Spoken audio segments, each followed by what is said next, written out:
내가 10살이 되던 해, 우리가 살고 있던 작은 마을에 있는 라틴어 학교 시절의 체험으로부터 이야기를 시작하려 한다. 그때의 추억들은 진하게 밀려와 가슴을 파고들며 슬픔과 즐거운 전율로 마음을 뒤흔든다.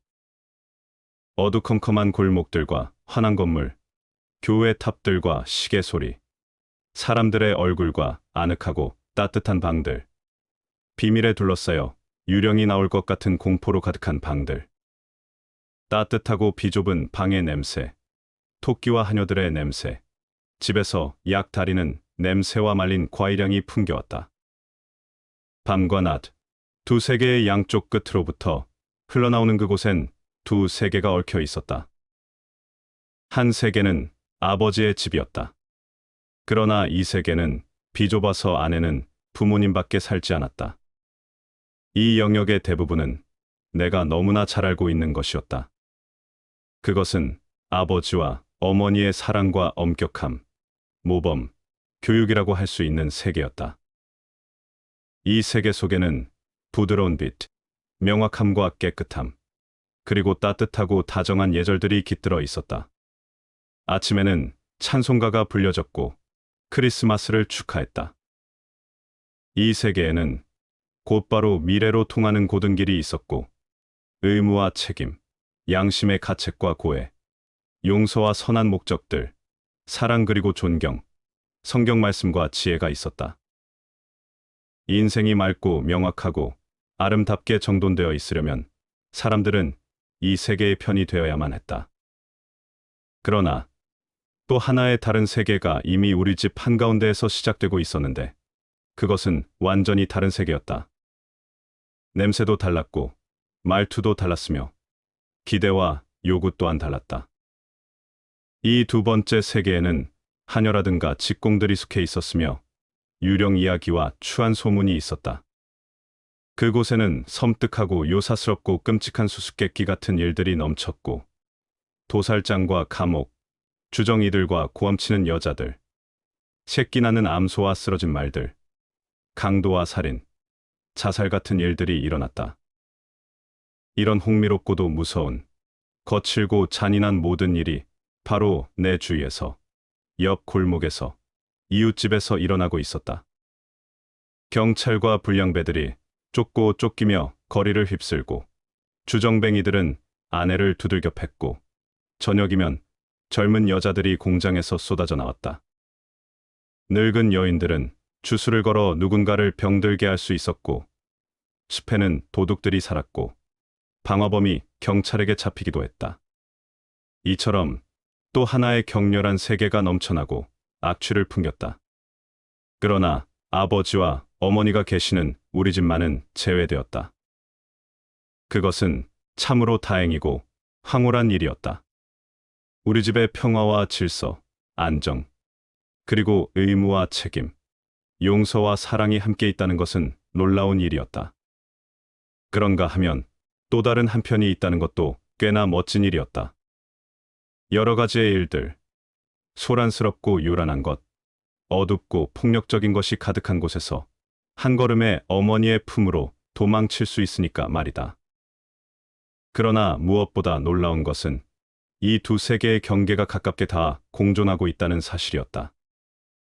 예를 들면 우리 집 가정부 리나는 저녁 기도를 드릴 때면 거실 문가에 앉아 깨끗하게 씻은 두 손을 빳빳하게 다림질된 앞치마 위에 올려놓고 맑은 목소리로 함께 찬송가를 불렀는데 그럴 때 리나는 아버지와 어머니와 우리들의 밝고 올바른 세계에 속했다. 하지만 부엌이나 장작을 쌓아둔 광에서 머리 없는 난쟁이 이야기를 내게 들려주거나 작은 푸죽간에서 이웃집 여인들과 말다툼을 하고 있을 땐 전혀 다른 세계의 사람이 되어버리고 다른 세계에 속했고 비밀에 둘러싸여 있곤 했다. 모든 일이 바로 그러했으며 내 자신조차도 마찬가지였다. 확실히 나는 밝고 올바른 세계에 속했고 내 부모님의 자식이었다. 그러나 내 눈과 귀를 돌리면 어디에나 다른 세계가 있었다. 나는 다른 세계 속에서도 살고 있었다. 비록 그런 것들이 내게 낯설고 무서운 일이라 해도 때로는 그곳에서 양심의 가책과 불안함이 있었다 하더라도 내가 한동안 가장 살고 싶어 한 곳은 금지된 세계였다. 그리고 밝은 세계로 돌아오는 것을, 그것이 지극히 당연하고 옳은 일임에도 불구하고 더 아름답지도 않고 지루하고 무미건조한 세계로 돌아가는 일처럼 여긴 적도 있었다. 물론 내 인생의 목표가 우리 부모님처럼 되는 것이며 더할 나위 없이 밝고 맑고 훌륭한 절도를 가져야 한다는 것임을 잘 의식하고 있었지만 거기까지 이르는 길은 너무 멀었다. 거기까지 이르자면 학교를 졸업한 뒤에도 학업을 계속하고 온갖 시험을 치러야 했다. 하지만 그 길은 또 다른 캄캄한 세계의 옆이나 한가운데를 통해 가야 하므로 그 세계에 아주 머무르거나 어쩌면 그 안으로 빠져버릴 가능성도 충분히 있는 일이었다. 그러한 운명에 놓이게 되는 타락한 자식에 대한 이야기를 나는 무척 열심히 읽었다. 거기에서는 어둠의 세계로 빠져버린 방탕아들이 아버지와 선한 것의 품으로 돌아간다는 것은 언제나 구원이며 현명한 일이라는 것을 강조하고 있었다. 나는 그렇게 하는 것만이 옳고 바람직하다고 느꼈다. 그렇지만 한편으로는 악당들과 방탕아들에 관한 대목이 나를 더 사로잡았다. 솔직히 말하면 어떤 때는 방탕아가 참회를 하고 다시 밝은 생활로 받아들여지는 결과가 불만스럽게 여겨질 지경이었다. 물론 그런 생각을 입 밖에 낸 적은 없었고 될 수 있으면 생각하지 않으려고 노력했다. 어쨌든 그러한 생각은 단지 마음이 맨 밑바닥에 막연한 공상으로 자리하고 있을 뿐이었다. 악마에 대해 상상할 때도 그것이 변장을 하고 있든지 본래의 모습을 드러내고 있든지 간에 언제나 저 아래 길거리나 시장 혹은 술집에 있으리라고 생각했을 뿐이지 결코 우리들의 세계 속에 있을 거라고는 상상도 할 수 없었다. 나의 누나들 역시 밝은 세계에 속해 있었다. 내 눈에 누나들은 나보다 훨씬 더 본질적으로 아버지, 어머니와 가까운 듯 보였다. 나보다 더 착하고 도덕적이었으며 나쁜 점이 없었다. 물론 누나들에게도 약간의 부족한 부분과 나쁜 버릇이 있었지만 그렇게 심각한 것은 아니었으며 무엇보다도 나의 경우와는 달랐다. 나의 경우 악마와의 접촉은 몹시 괴롭고 곤혹스러운 것이었으며 어두운 세계가 훨씬 더 밀접하게 느껴졌다. 누나들은 부모님처럼 칭찬받고 존중받을 자격이 있었다. 누나들과 다퉜을 때에도 시간이 흐른 뒤에 양심적으로 되돌아보면 내가 늘 나빴고 싸움을 건 쪽이었기 때문에 용서를 빌어야 하는 것도 언제나 나였다. 누나들을 모욕하는 것은 부모님과 선과 도덕을 모욕하는 일이었다. 그러나 나는 누나들과는 함께 나눌 수 없는 더할 나위 없이 불량한 거리의 불황아들과 나누는 비밀을 지니고 있었다. 양심에 비추어 아무런 거리낌이 없는 밝은 날에 누나들과 함께 어울려 훌륭하고 품위 있는 빛 속에 있는 자신을 본다든가 할 때는 흐뭇한 마음이 되기도 했다. 천사라면 당연히 그래야 할 것이다. 그것은 우리가 알던 것 중에 최고이고 달콤하고 경이로운 일이라고 생각되었다. 그러나 그러한 순간, 그러한 날은 내게 아주 드문 일이었다. 때때로 나는 가끔 우리들에게 허락된 어린 아이다운 좋은 놀이를 하다가도 못된 성질을 참지 못해 누나들에게 싸움을 걸었다. 그러다 화가 치밀면 스스로 화를 못 참아 닥치는 대로 말과 행동을 하고 얘가 생각하기에도 후회스러운 욕설을 내뱉기도 했다. 그런 후에는 을에 초라하고 어두운 후회로 가득 차서 보내는 몇 시간이 계속되고 용서를 빌어야만 하는 고통스러운 순간이 찾아왔다. 그 후에야 다시 밝은 빗줄기가 내리고 갈등 없는 조용하고 고마운 행복이 몇 시간 나를 찾아오곤 했다. 나는 라틴어 학교에 다녔다. 우리 반에는 시장의 아들과 살림관의 아들이 있었는데 가끔 우리 집에 놀러 오곤 했다. 둘 다 다소 거친 아이들이긴 했지만 선량하고 안정된 세계에 속해 있었다. 그럼에도 불구하고 나는 우리들이 늘 경멸하던 공립학교에 다니는 이웃 아이들과도 가까운 관계를 맺고 있었다. 이제 그들 중 한 명에 관한 이야기를 시작하고자 한다. 어느 날 수업이 없던 오후, 아마도 10번째 생일이 막 지났을 때였던 것 같다. 나는 이웃의 두 친구와 집 근처를 배회하고 있었다. 그때 덩치 큰 아이 한 명이 다가왔다. 13살쯤 된 힘세고 난폭한 남자아이로 초등학교 학생이었다. 그 애의 아버지는 양복점을 운영하는 술주정뱅이였으며 가족들 모두 평판이 좋지 않았다. 나는 이 프란츠 크로머를 잘 알고 있었다. 그 애는 무서운 아이였다. 그 애가 우리들 사이로 불쑥 끼어들자 꺼림칙한 기분이 들었다. 그의 몸가짐은 벌써 어른스러웠고 젊은 직공들의 걸음걸이와 말투를 흉내내고 있었다. 우리는 그 애가 시키는 대로 다리 옆에서 강가로 내려갔고 바로 앞에 있는 사람들의 눈에 잘 띄지 않는 다리 기둥 뒤로 돌아갔다. 아치형의 다리 기둥과 천천히 흐르는 강물 사이에 강가는 온통 쓰레기, 유리 조각, 고철 덩어리와 그 밖에 다른 잡동사니들로 지저분했다. 물론 그 중에는 가끔씩 쓸만한 물건들을 발견할 수도 있었다. 우리들은 프란츠 크로머가 시키는 대로 그 주변을 샅샅이 뒤져 찾아낸 것을 그에게 보여야 했다. 그러면 그 애는 그중 괜찮은 물건을 골라 자기 호주머니에 집어넣거나 그렇지 않은 것은 강물에 던져버렸다. 크로머는 우리들에게 납, 구리, 주석으로 된 물건이 없는지 잘 살피도록 했고 그런 것은 모두 자기 호주머니에 집어넣었는데 뿔로 된 낡은 빗도 챙겨 넣었다. 나는 그 애와 함께 있는 내내 마음이 몹시 조마조마했다. 아버지가 아신다면 분명 그 애와의 만남을 말리실 거라는 생각이 들기도 했고 프란츠 크로머가 무섭게 느껴졌기 때문이었다. 그러나 그 애가 나를 한패로 생각해 다른 아이들과 똑같이 대해주는 것은 오히려 기뻤다. 그 애가 명령하면 우리는 복종했는데 그것은 마치 오래전부터 해오던 일처럼 느껴졌다.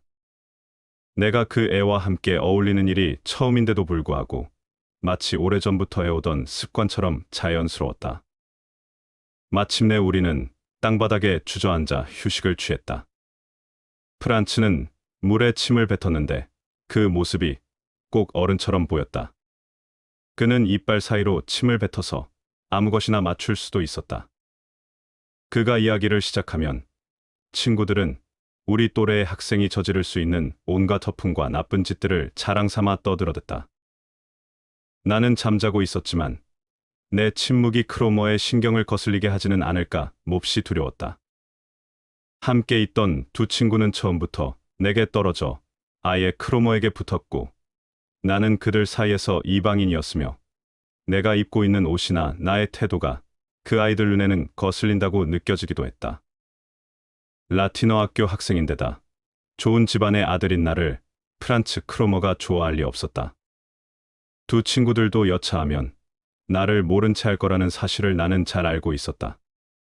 그것이 두려운 나머지 나는 얼토당토 않은 이야기를 꾸며대기 시작했다. 대담한 도둑 이야기를 꾸며냈는데 그 영웅적인 도둑이 바로 나 자신이었다.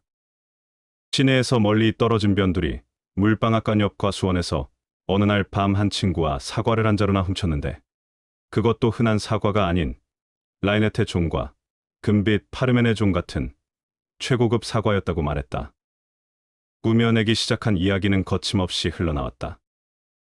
나는 거짓말을 그럴듯하게 들리게 했다. 말을 금방 끝내면 더 난처한 일이 생기지 않을까 하는 조바심으로 온갖 기교를 부렸다. 한 명이 나무 위로 올라가 사과를 던지는 동안 다른 한 사람은 밑에서 망을 보아야 했는데 한 번에 들지 못할 정도로 자루가 너무 무거워진 사과 자루를 둘로 나누어 반만 가져왔기 때문에 30분쯤 뒤에 다시 가서 나머지를 가져와야 했다고 이야기했다. 이야기를 다 끝냈을 때 나는 박수를 기대했다. 그만큼 내가 꾸며낸 이야기에 스스로 도취되어 있었던 것이다. 두 친구는 상관없다는 듯 무표정이었지만 크로머는 눈을 반쯤 내리깐 채 날카롭게 나를 쏘아보더니 이어파는 투로 물었다. 그 이야기 정말이야? 정말이야? 내가 대답했다.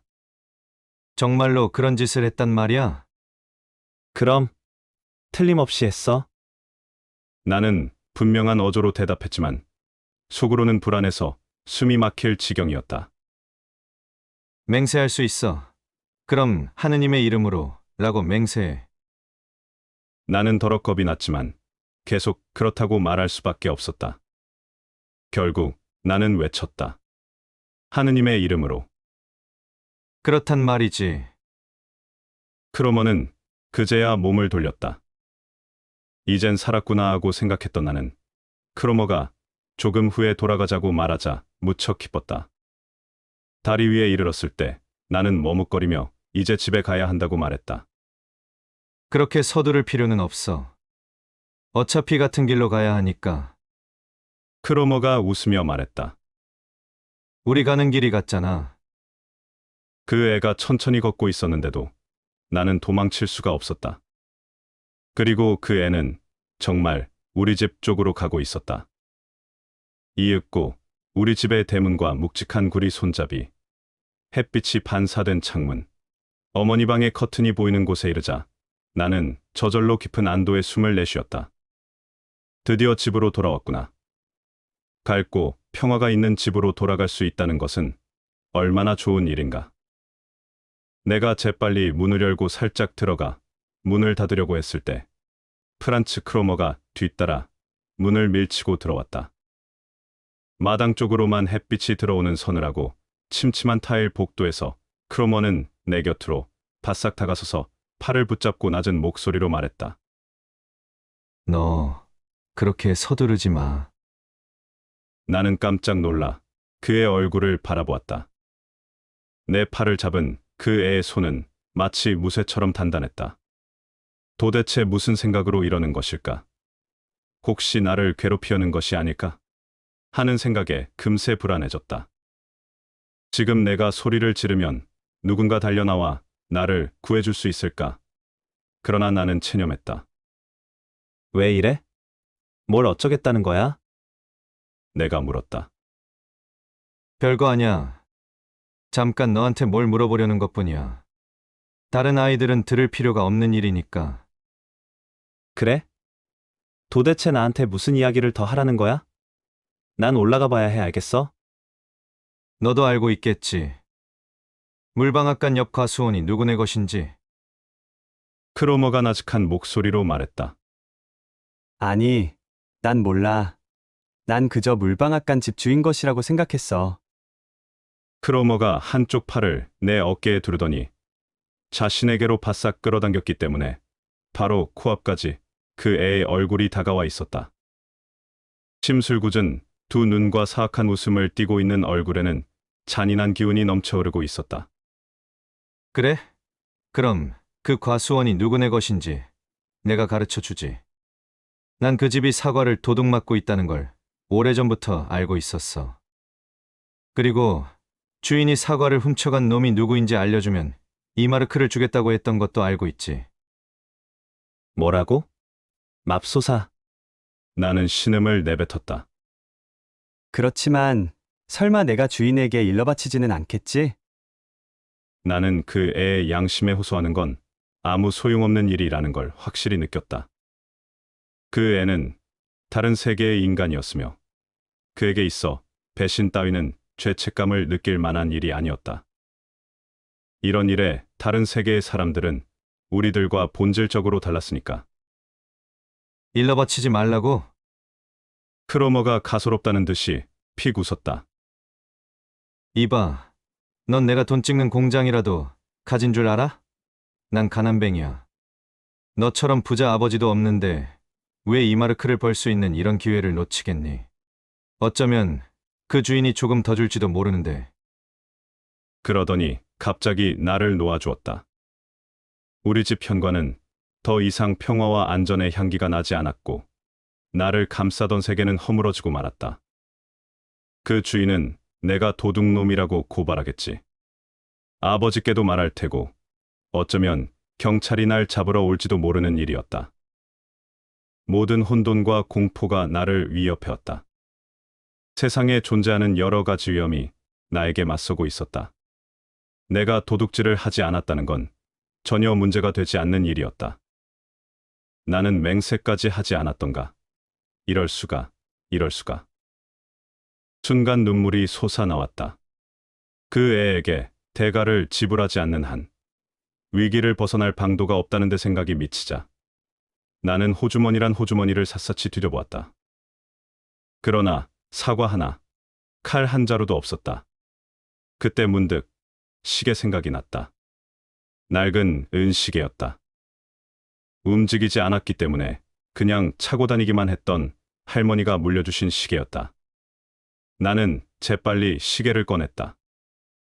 크로머, 제발 나를 이르지 말아줘. 그래서 내게 좋을 게 뭐가 있겠니? 내가 이 시계를 줄게. 자, 받아. 난 정말 가진 게 없어서 그래. 이 시계를 가져. 은으로 만들어진 거야. 내부 장치도 고급이야.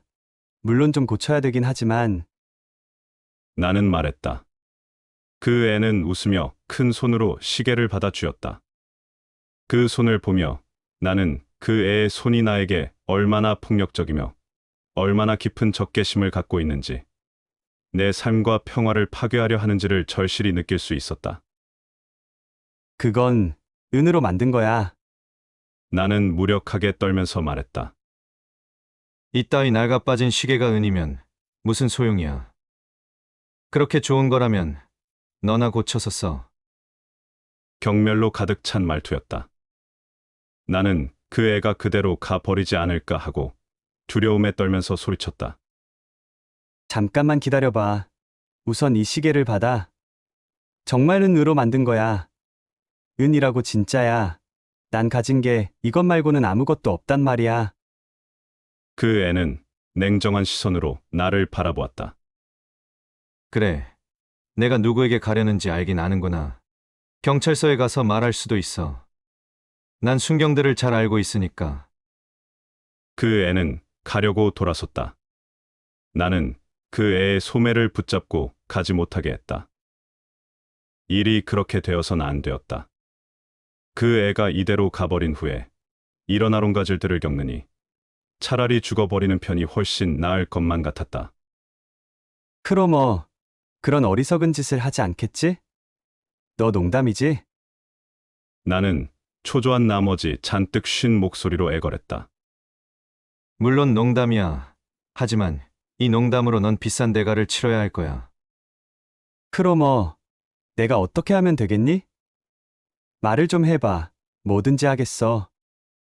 그 애는 눈을 내리깐 채 나를 아래 위로 바라보더니 다시 웃었다. 바보 같은 소리 작작해. 그 애는 선심이라도 쓴다는 태도로 말했다. 너도 나처럼 잘 알고 있잖아. 나는 이마르크를 벌 수 있는 입장이야. 그리고 그걸 쉽게 포기할 만큼 부자도 아니고 말이야. 그쯤은 너도 알겠지.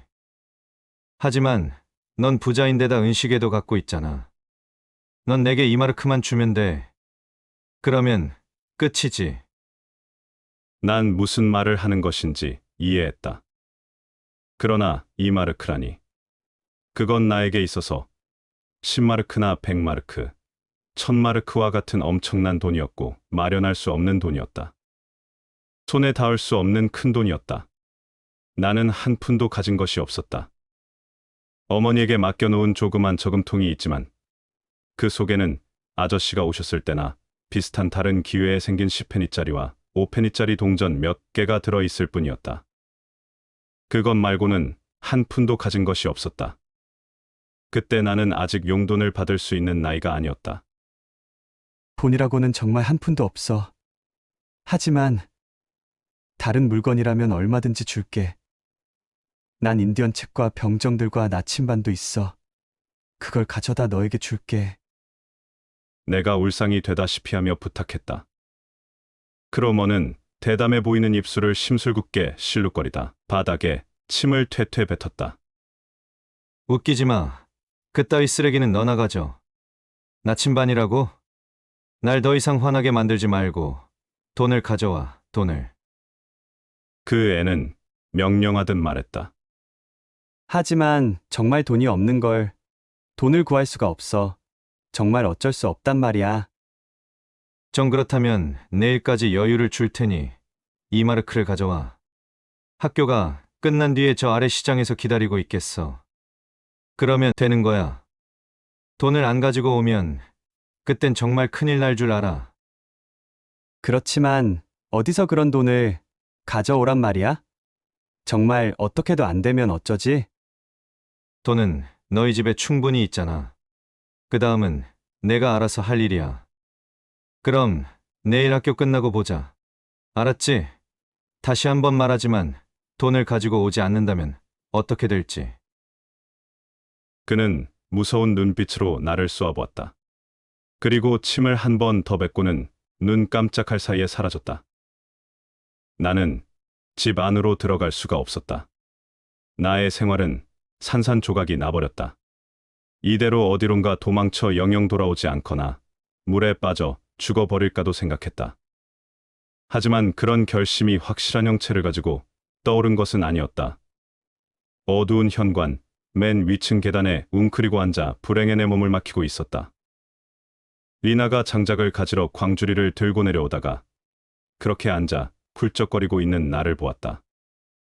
나는 그녀에게 식구들에게는 아무 말도 하지 말아달라고 부탁하고 2층 방으로 올라갔다. 유리문 옆에 옷걸이에는 아버지의 모자와 어머니의 양산이 걸려 있었다.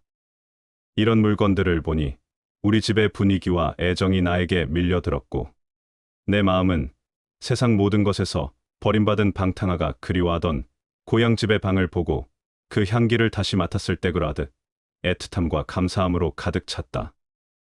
그러나 이러한 것들은 이제 내 것이 아니었다. 그 모든 것은 아버지와 어머니의 밝은 세계였으며 나는 죄를 한껏 짊어진 채 낯선 홍수 속에 깊숙이 잠겨 있었다. 모험과 죄악에 얽혀서 적에게 협박을 받은 나를 기다리는 것은 이역과 불안과 치욕뿐이었다. 모자와 양산, 오래된 자갈이 깔린 고급 현관바닥, 가구 위에 걸린 커다란 그림, 거실에서 들려오는 누나의 목소리. 이 모든 것이 그 어느 때보다도 훨씬 더 그립고 부드럽고 소중하게 여겨졌다. 하지만 그런 것들은 이미 더 이상 내게 위로가 될 수 없었으며 확실히 내 것도 아니었다. 오로지 질책일 뿐이었다. 나는 그 밝고 고요한 세계에 끼어들 수가 없었다. 나는 내 깔개 위에 지워지지 않는 더러운 발을 하고 있었고 우리 집의 세계에 전혀 알 수 없는 그림자를 몰고 왔다. 지금까지 수많은 비밀과 불안을 가졌었다 해도 오늘 내가 가져온 것에 비하면 모두 어린애 장난이며 웃음거리에 지나지 않았다. 운명이 뒤쫓아와 내게 손을 뻗쳤다. 이 손에서 어머니조차도 나를 구해낼 수 없고 더욱이 어머니가 알아서도 안 되는 일이었다. 지금 나의 죄가 도둑질이든 거짓말이건 간에 나는 하느님의 이름을 걸어 거짓 맹세를 하지 않았던가? 그건 모두 마찬가지였다. 나의 죄는 이것도 저것도 아닌 악마에게 손을 내밀었다는 그 사실 자체였다. 왜 나는 그 애를 따라갔던가? 왜 나는 아버지 말에 순종하는 것 이상으로 그에게 복종했던 것일까? 무엇 때문에 그따위 도둑질 이야기를 꾸며댔던가? 그런 짓이 진정으로 영웅적일 수 있다고 믿었던 것일까? 그때부터 악마가 내 손을 잡고 있었고 적이 내 뒤를 따라다니게 된 것이었다. 한순간 나는 앞으로 닥쳐올 공포보다는 내 앞길이 이제 점점 내리막길이 되어 마침내는 암흑에 이를 것이라는 섬뜩한 두려움에 몸을 떨었다. 지금의 이 잘못으로 인해 또 다시 새로운 잘못들을 저지르게 될 것이고 누나들과 다정히 지내는 것과 부모님께 인사하고 입맞춤하는 것도 모두 거짓이라는 것, 나만이 알고 있는 숨길 수밖에 없는 운명과 비밀을 갖게 되리라는 것을 나는 똑똑히 느꼈다. 아버지의 모자를 보았을 때 순간적으로 어떤 믿음과 희망이 내 마음을 스쳤다. 아버지께 모든 이야기를 하고 아버지의 처분에 따라 벌을 받게 되면 그렇게 해서 아버지를 내 편이 되게 할 수만 있다면 구원받을 수 있지 않을까. 그러나 그것은 지금까지 그래왔던 것처럼 잘못을 비는 시간, 힘들고 가슴 아픈 시간, 후회로 가득 차서 용서를 비는 시간이 되고 말 것이었다. 이런 생각은 얼마나 달콤한 위로처럼 느껴졌던가. 얼마나 아름다운 유혹이었던가. 그러나 모두 부질없는 생각이었다.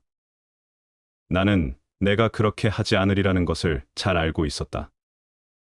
분명한 것은 내가 지금 비밀로 간직해야 하는, 오직 나 혼자 감당해야 하는 죄를 가지고 있다는 사실이었다. 어쩌면 나는 지금 갈림길에 서 있는 것인지도 모른다. 그리고 이 순간부터 앞으로 영원히 나쁜 길로 빠져들어 악한 사람들과 비밀을 나누고 그들이 시키는 대로 복종하고 분명 그들과 비슷한 사람이 되어야 하는지도 모른다. 나는 어리석게도 어른인 척, 영웅인 척한 대가로 생겨난 일들을 견뎌야만 하는 것이다. 내가 방으로 들어섰을 때 아버지께서 내 신발이 젖은 것을 보고 꾸중하신 것은 차라리 다행스러운 일이었다. 아버지는 그것만 꾸중하시느라 더 나쁜 상황을 알아차리지 못하셨다. 나는 그 비난을 묵묵히 견뎌내면서 남몰래 다른 일과 연관시켜버렸다. 그러다 보니 새롭고 묘한 감정이 마음속에 불꽃처럼 튀었는데 그것은 날카롭게 날이 선 듯한 반항심이었다. 순간 젖은 신발만 꾸짖는 아무것도 모르는 아버지가 경멸스럽게 느껴졌다. 아버지가 이 사실을 아신다면 하고 나는 생각했다. 그것은 흡사살인죄를 지어 신문받아야 할 판에 조그만 빵 한 조각을 훔친 것을 신문받는 사람이 된 심정이었다. 그것은 추악하고도 적대적인 느낌이었지만 강하고 깊은 매력이 있었고 이 느낌은 다른 어떤 생각보다도 더 단단하게 나를 내 비밀과 죄에 결박시켰다. 어쩌면 지금 이 순간 크로머가 경찰에 나를 신고했을지도 모르고 비록 우리 집 사람들은 나를 철부지 어린아이로 다루고 있지만 내 머리 위로 폭풍이 휘몰아쳐 올지도 모른다고 생각했다. 지금까지 이야기한 경험 중에서 지금 이 순간이 가장 중요하고 깊이 기억되는 순간이었다. 그것은 아버지의 권위에 대한 최초의 균열이었고 내 유년 시절의 근간을 이루는 기둥에 가해진 최초의 톱질이었다.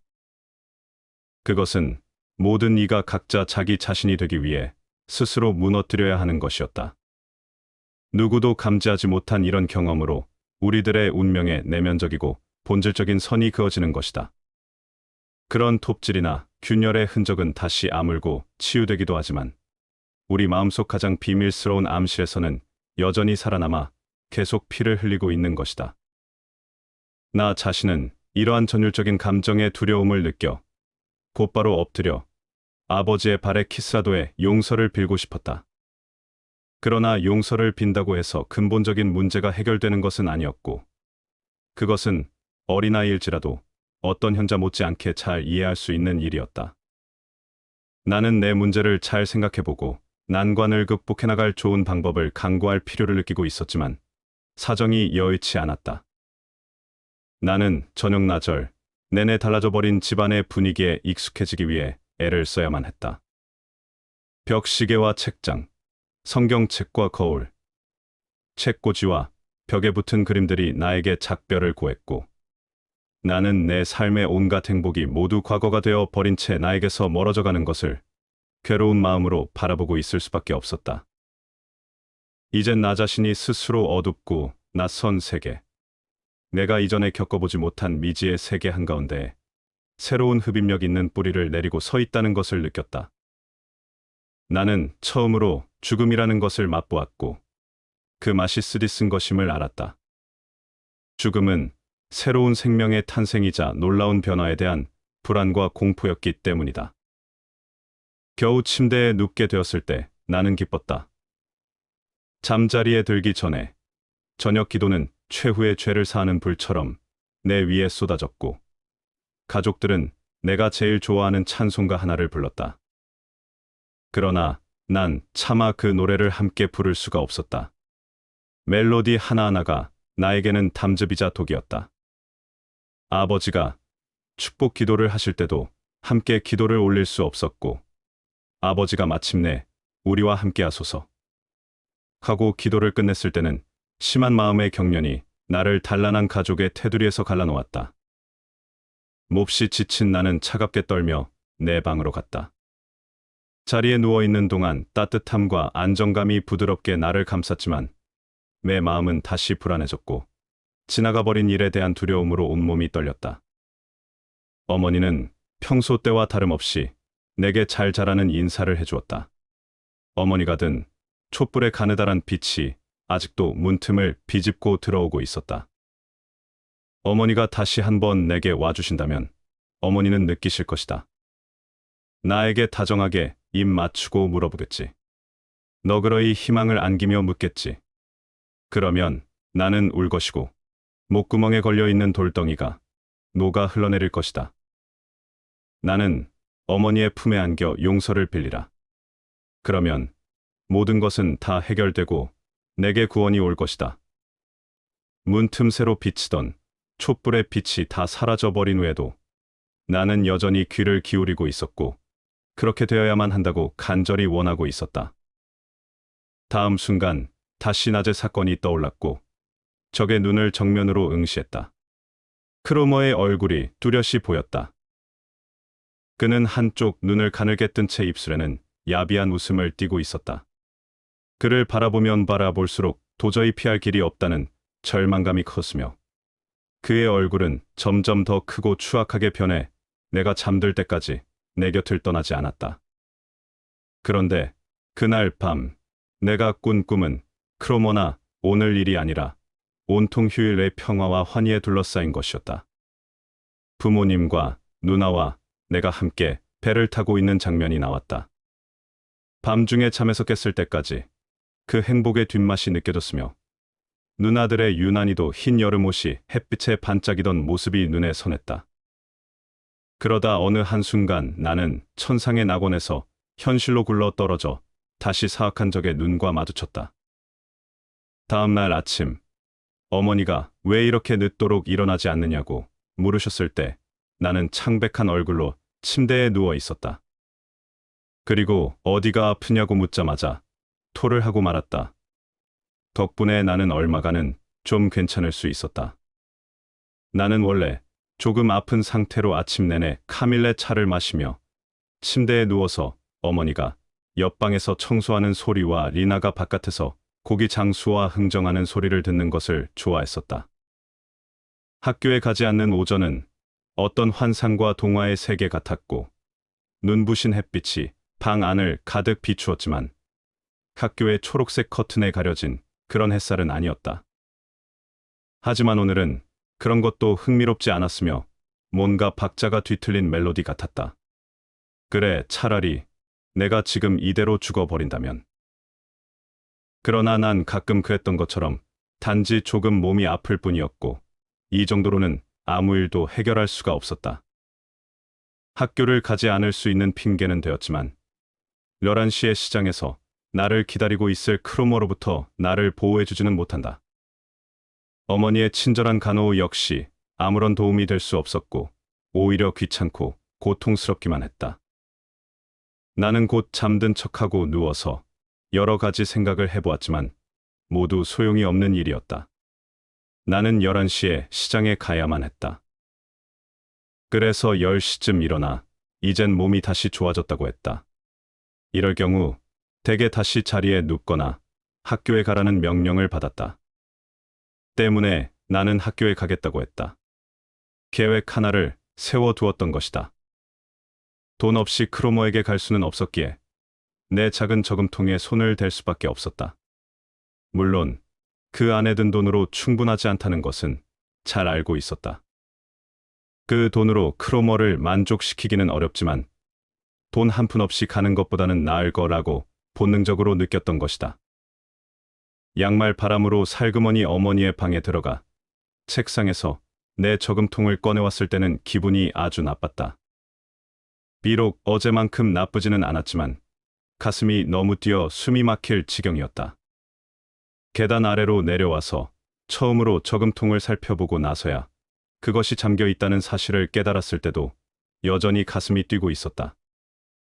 저금통을 뜯는 일은 아주 쉬웠다.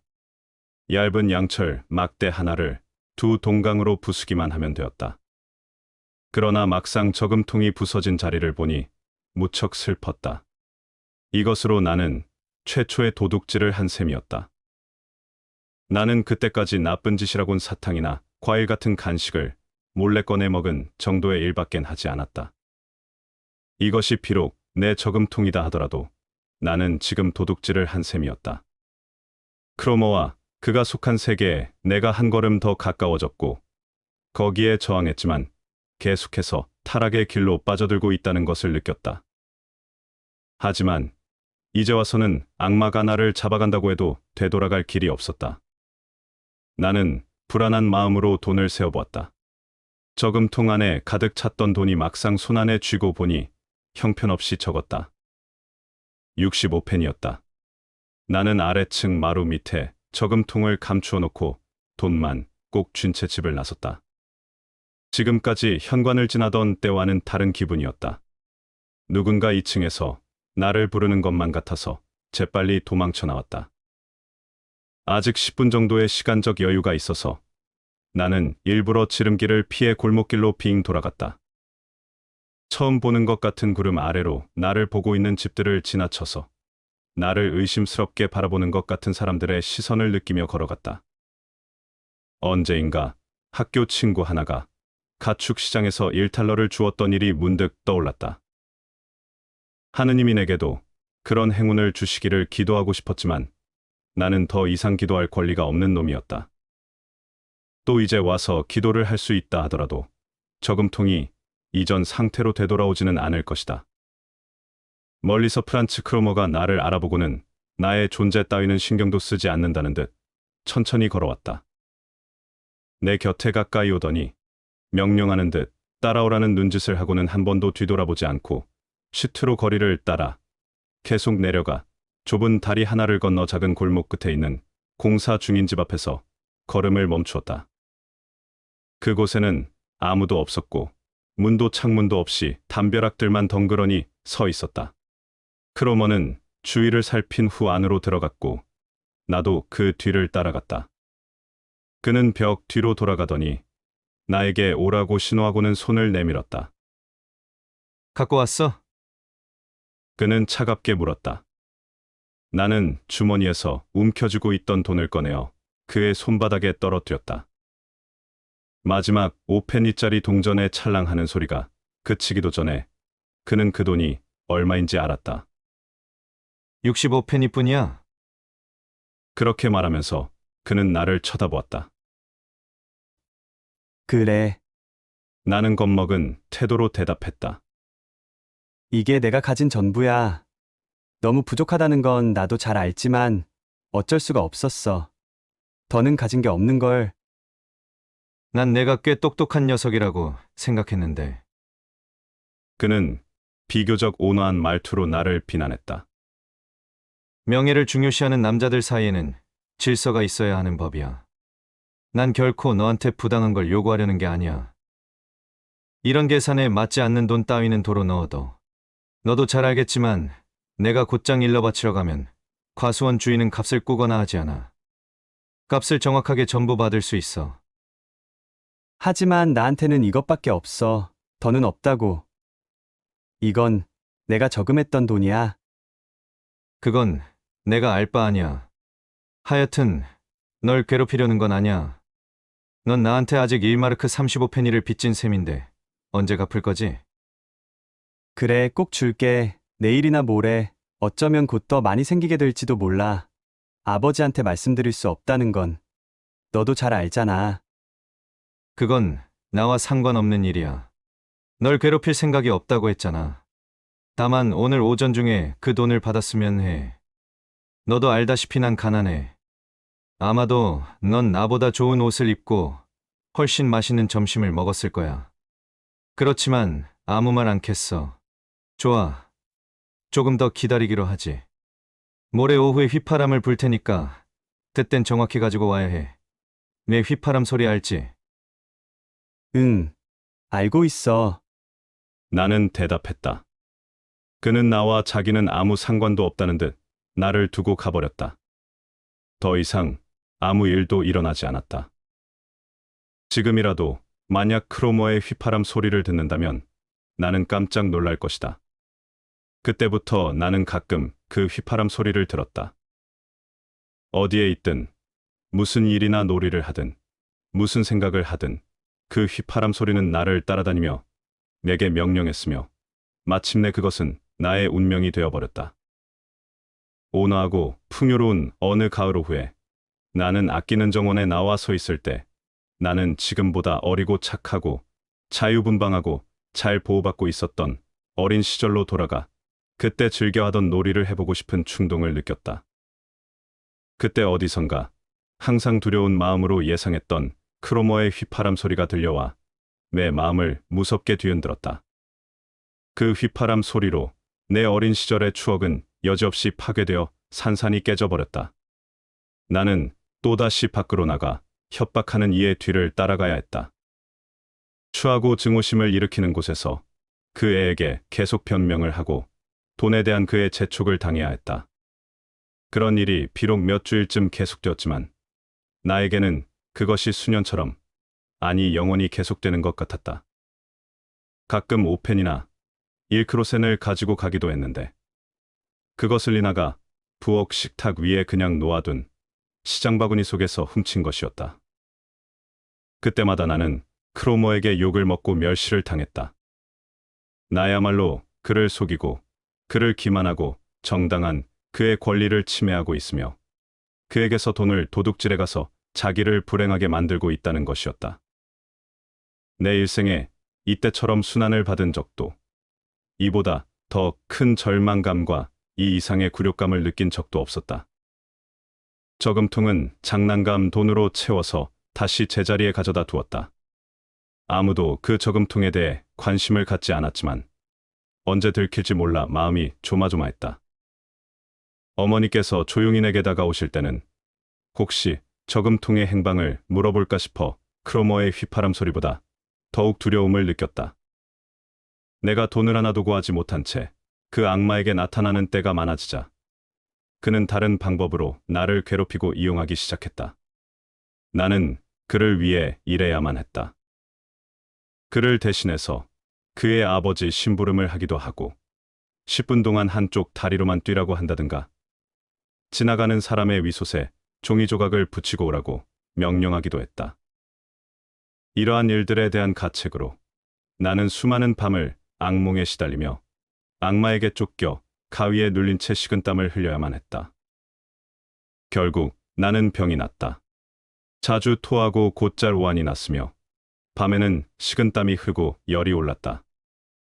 어머니는 뭔가 잘못되었음을 알아차리고 내게 더욱 관심을 보였는데 그것이 나를 더 고통스럽게 했다.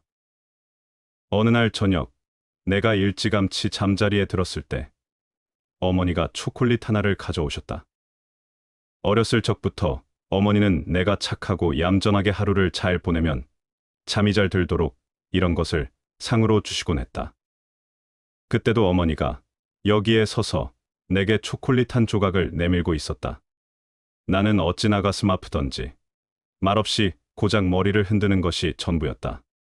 어머니는 어디가 아프냐고 물으며 내 머리를 쓰다듬어 주셨다. 아니야. 아무것도 먹고 싶지 않아요. 나는 이렇게 고함 수밖에 없었다. 어머니께서는 초콜릿을 내 머리맡에 놓고 나가셨다. 이튿날 어머니가 그 일에 대해 캐물으려 하자 나는 아무것도 모르는 것처럼 행동했다. 한 번은 어머니가 의사를 데려오셨는데 의사는 나를 진찰하고는 아침에 냉수욕을 하라는 처방을 내렸다. 그 시절의 내 상태는 일종의 정신착란 상태였다. 우리 집에 정돈된 평화 속에서 나는 유령처럼 겁먹고 괴로워하며 지내고 있었다. 다른 사람과 함께 생활할 수도 없었으며 한순간이라도 내 자신을 잊은 일이 거의 없었다. 아버지는 종종 화를 내며 이유를 물었지만 나는 그저 묵묵히 마음을 닫아버리고 있었다. 구원은 전혀 예기치 못한 방향에서 나를 찾아왔다. 동시에 그 영향은 내 안으로 스며들어 전혀 새로운 느낌으로 오늘날까지도 계속하여 작용하고 있다. 그 당시 우리 학교에 전학 온 학생이 한 명 있었다. 그는 부유한 미망인의 아들로 이 도시로 이사 온 지 얼마 되지 않았다. 소매 둘레에 검은 상장을 두른 그는 나보다 나이도 많고 한 학년 높았다. 모든 학생이 그랬던 것처럼 나 역시 그에게 관심이 갔다. 이 이상한 학생은 보기보다는 나이가 들어 보여 누구도 그를 어린 소년으로 느끼지 않았다. 마치 어른처럼 뭔가 낯설고 점잖게 행동했던 그는 우리 어린 소년들 사이에서 호감이 가는 존재는 아니었다. 그는 우리들과 함께 어울려 놀지 않았고 더욱이 싸움 같은 것은 하지 않았다. 다만 선생님을 대할 때의 어른스럽고 단호한 그의 음성만큼은 다른 학생들의 주의를 끌었다. 그의 이름은 막스 데미안이었다. 우리 학교에서는 가끔 큰 교실에서 다른 한 반과 함께 수업하는 일이 있었는데 공교롭게도 그날 우리 반과 합반 수업을 한 반은 데미안의 반이었다. 우리 하급생들은 성경 이야기를 공부했고 상급생들은 장문을 지었다. 우리가 카인과 아벨의 이야기를 억지로 듣고 있는 동안 나는 자주 데미안의 얼굴을 쳐다보았다. 그의 얼굴은 묘하게 나를 매혹시켰다.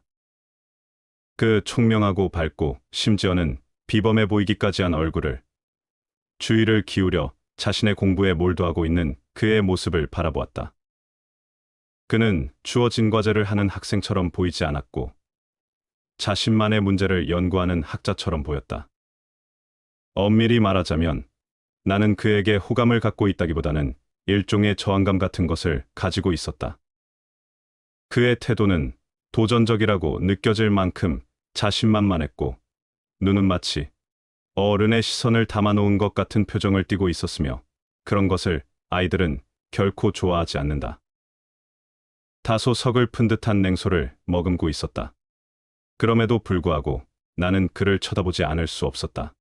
그는 내게 어떤 사랑스러움 혹은 연민의 정을 느끼게 했다. 그러나 간혹 그와 시선이 마주치면 나는 깜짝 놀라 시선을 돌려버리곤 했다. 그 당시 그가 어떤 모습의 학생이었는지 회상해보면 나는 이렇게 말할 수 있다. 그는 모든 면에서 평범한 학생들과 달리 독특한 개성을 가지고 있었으며 그 점이 다른 이들의 관심을 집중시키게 했다. 하지만 이런 점 때문에 그는 남의 눈에 띄지 않기 위해 여러 가지 방법을 동원했다. 마치 왕자가 농부의 아들처럼 보이기 위해 애쓰는 것처럼 어색한 농부의 아들 옷차림을 하고 행동도 그렇게 하곤 했다. 그날 학교가 끝나고 집으로 돌아가는데 그가 내 뒤에서 걸어오고 있었다. 다른 아이들이 차츰 흩어지자 그가 내 곁에 다가와 인사를 했다. 이 인사 역시 또래 아이들처럼 평범한 말투였지만 너무 어른스럽고 점잖게 들렸다. 함께 가도 괜찮을까? 그가 친절하게 물었다. 나는 기뻐서 고개를 끄덕였다. 그러고는 내가 어디쯤 살고 있는지 그에게 가르쳐 주었다. 아, 거기? 그가 미소를 띠며 말했다. 그 집이라면 알고 있어. 현관 위에 있는 독특한 장식물이 흥미를 끌었거든. 나는 그가 무엇을 말하는지 금방 알아차리지 못했다. 게다가 그가 우리 집에 대해 나보다 더 잘 알고 있다는 데에 당황했다. 우리 집 대문은 아치 모양을 하고 있는데 그 위에 초석으로 써 일종의 문장이 새겨져 있긴 했었지만 오랜 세월이 지나는 동안 평평해져서 거의 알아보기가 힘들었다. 가끔 채색을 새로 하는데도. 게다가 내가 알고 있는 바로는 그 문장은 우리 가문과는 아무런 상관이 없었다. 난 그것에 대해서는 잘 몰라. 나는 미안한 듯이 말했다. 그건 아마 세이거나 그와 비슷한 분일 거야. 그런데 많이 낡아서 알아보기 힘들 텐데 우리 집은 옛날에 어느 수도원의 소유였대. 그럴 수도 있겠지. 그는 고개를 끄덕였다. 언제 한번 살펴봐. 그런 문장은 꽤나 흥미로운 거니까. 내가 보기에는 매처럼 보였어. 우리는 계속 함께 걸었는데 나는 속으로 매우 당황하고 있었다. 갑자기 어떤 재미있는 이야기가 생각난 것처럼 그가 웃었다. 참, 아까 수업 시간에 우리 같은 반에 있었지. 그는 쾌활하게 말했다. 이마에 표적을 달고 다닌 카인의 이야기를 배우는 것 같던데. 그렇지? 그 이야기가 마음에 들었니? 물론 그렇지 않았다. 우리가 배워야 했던 과목은 무엇 하나 내 마음에 들지 않았다. 하지만 그렇다고 정직하게 이야기할 수는 없는 노릇이었다. 그와 말하는 것은 마치 어른에게 말하는 것 같은 기분이 들었기 때문이었다. 그래서 나는 그 이야기가 마음에 들었다고 말했다. 데미안이 친근하게 내 어깨를 두드렸다. 이봐, 나한테 거짓말할 필요 없어. 하지만 그 이야기는 수업 시간에 배우는 다른 이야기들보다는 좀 생각해 볼 가치가 있다고 봐. 선생님께서는 그 이야기에 대해 별로 자세히 가르쳐 주지 않으셨으니까. 신이나 죄 같은 통속적인 이야기밖에 안 하셨어. 하지만 난 이렇게 생각해. 그는 말을 멈추고 미소 띤 얼굴로 나에게 물었다. 그런데 너, 이 이야기가 재미있니? 그는 계속해서 말했다. 난 이렇게 생각해. 카인의 이야기는 완전히 다르게 해석할 수도 있다고 말이야. 우리가 배우는 것의 대부분이 어떤 면에서는 완벽한 진실이고 정당한 것이지만 이 모든 것을 선생님들의 가르침과는 다른 관점에서 볼 수도 있는 거야. 대개는 다른 면에서 볼 때 더 나은 의미를 갖게 돼. 예를 들어 카인의 이야기의 경우 그의 이마의 표적에 관해서도 우리는 선생님의 설명만으로 납득할 수 없는 점이 많거든. 너도 그렇게 생각하지 않니? 어떤 사람이 싸우다가 형제를 죽이는 일은 분명 일어날 수 있는 일이야. 그래서 나중에는 불안하고 소심해진다는 것도 가능하긴 해. 하지만 그가 자신의 비겁함 때문에 자신을 보호하고 다른 사람을 겁주기 위해 일부러 특별한 후장까지 달았다면 이건 좀 우스운 일 아니니? 맞아.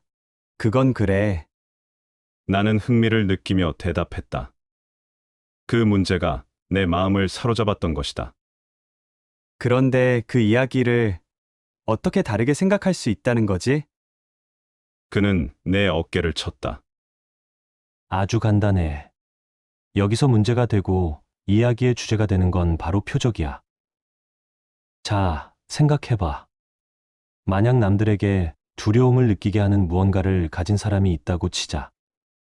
어느 누구도 감히 그 사람을 건드리려는 사람이 없고 그의 자식들도 마찬가지로 남에게 깊은 인상을 주었다면 말이야. 그들의 이마에 무슨 우편물의 소인 같은 표적이 있었던 것은 아닌 거야. 추측이 아니라 확실할 정도야. 세상 일은 그렇게 단순하게 흘러가지 않으니까. 말로 표현하긴 어렵지만 뭔가 경외심을 일으킬 수 있는 것이 그들에게 있었고 평범한 사람들과 달리 그들의 눈빛에서는 조금 더 엄격하고 지혜로워 보이면서도 대담한 무엇인가가 느껴졌을 거야.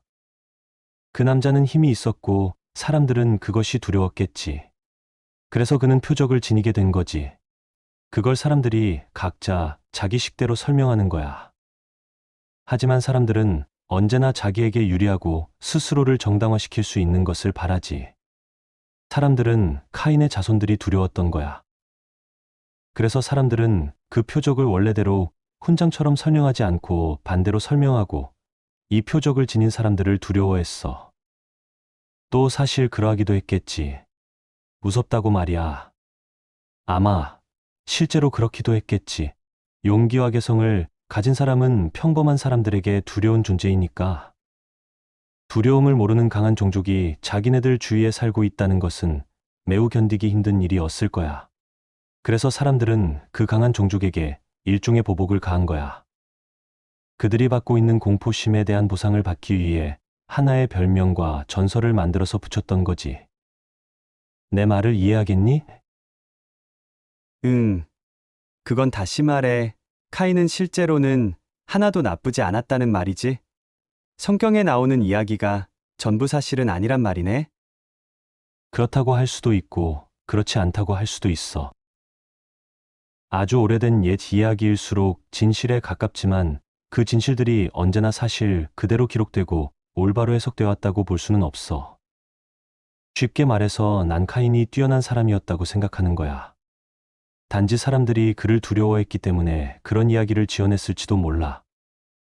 카인의 이야기는 사람들이 가볍게 떠들어대는 허무맹랑한 소문에 불과한 거지.